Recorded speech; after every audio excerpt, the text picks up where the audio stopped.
What's going on, everybody? Welcome into the Packers Report. My name is Joey Petersen. It was a domination in Lambeau Field on Thursday Night Football. 27-18 was the final score, and I'll be honest with you, that paints a really closer picture for the Washington Commanders than the actual game showed. Unfortunately, it was not all good news for the Green Bay Packers coming away from the win. We got a big update on Jayden Reed and his injury status going forward in the 2025 season. Before that, though, make sure you guys subscribe because we got hit with a pretty big YouTube subs purge, which is just brutal. And the thing is, we give you guys daily free content. So if you hit that big red subscribe button, I would really, really appreciate it. And it would lock you in, again, daily coverage on the Green Bay Packers, live for every single game, and it's all 100% free. So the notable injury from tonight, of course, we're talking about Jayden Reed, and it happened actually on the first drive of the game, if I remember correctly, exited the first quarter with a shoulder injury. And I could tell right from the beginning with how his shoulder was leaning. From all my years of watching football, that's usually never a good thing.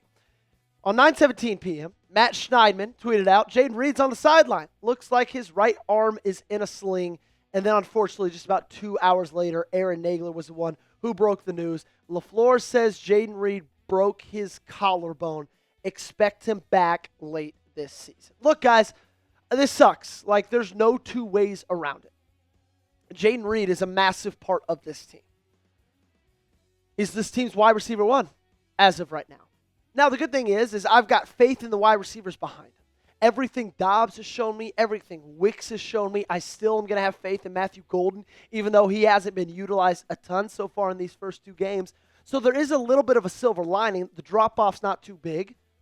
But still, like, not having Jayden Reed in your offense is a big hit, especially if you're not going to get him back till late in the season. But the good news is you get him back late in the season, right? It wasn't a labrum or anything like that. We kind of knew, like I said, when that shoulder was hanging down, we thought it was collarbone. It was, and you won't see him until the end of the year.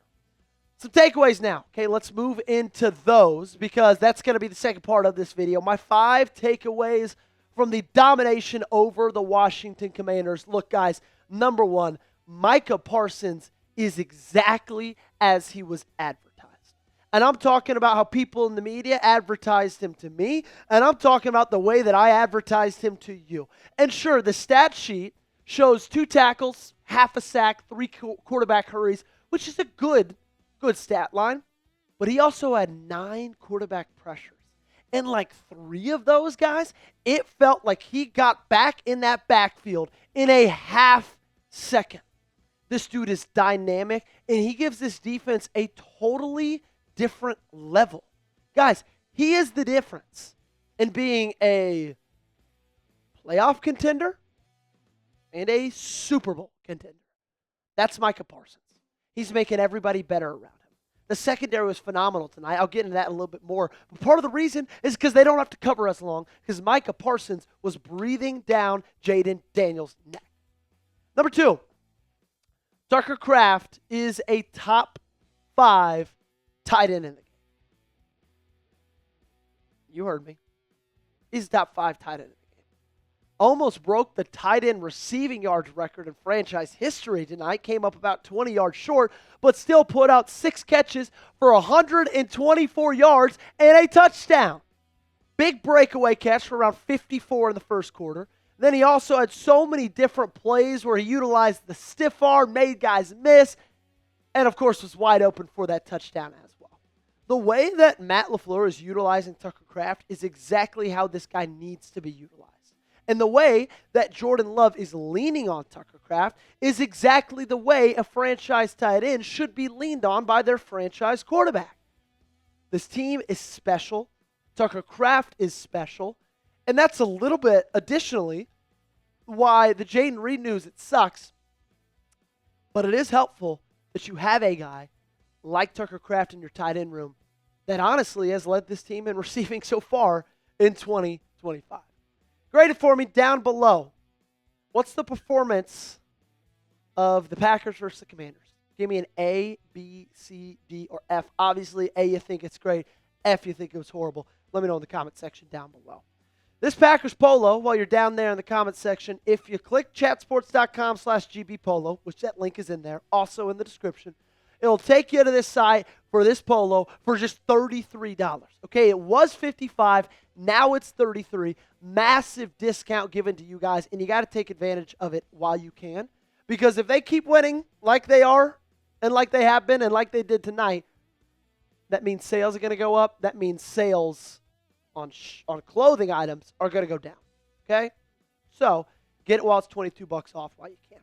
Number 3, this defense, man, is legit. It is legit. From the defensive line to the linebackers to the freaking secondary. Are you kidding me, guys? Like, that was always my biggest pause about this team going into the season. Was, man, I don't have a ton of faith in this secondary. But they looked unbelievable tonight.